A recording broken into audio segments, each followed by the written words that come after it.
Have you ever noticed that disappointment has a way of exposing where you've been placing your trust? Not where you thought your trust was, where it actually was.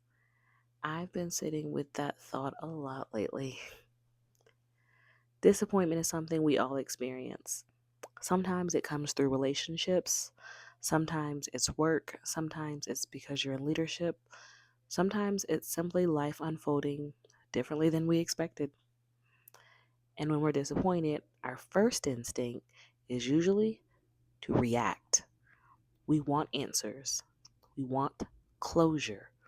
We want people to understand how they made us feel. As a licensed professional counselor, one thing I've learned and something I remind my clients often is that our emotions aren't the enemy. They're important.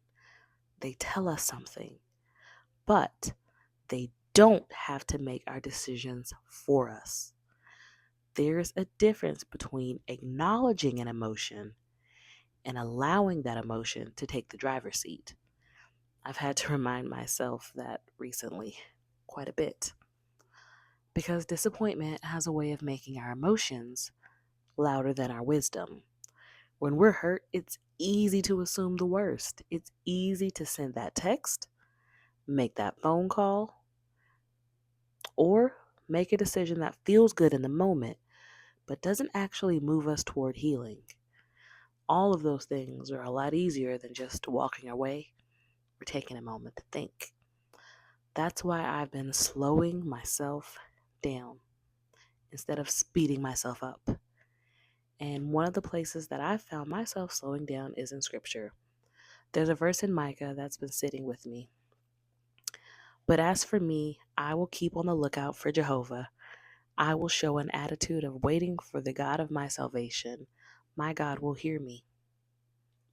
What stood out to me wasn't just the promise that God hears us, it was the attitude of waiting. For me, waiting is hard. I'm not a patient person. Waiting is also uncomfortable, especially when we're hurting. We want resolution. We want justice. Sometimes we want vengeance. We want something to change. But waiting creates space for our emotions to settle, space for wisdom to catch up, space to respond instead of simply reacting. And I think that's something all of us need sometimes.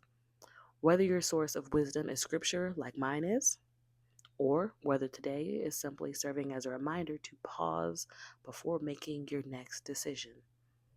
I hope you remember this. Your emotions deserve to be acknowledged. They just don't have to make every decision for you. Disappointment may reveal where you've been placing your trust, but it doesn't have to determine where your story goes next.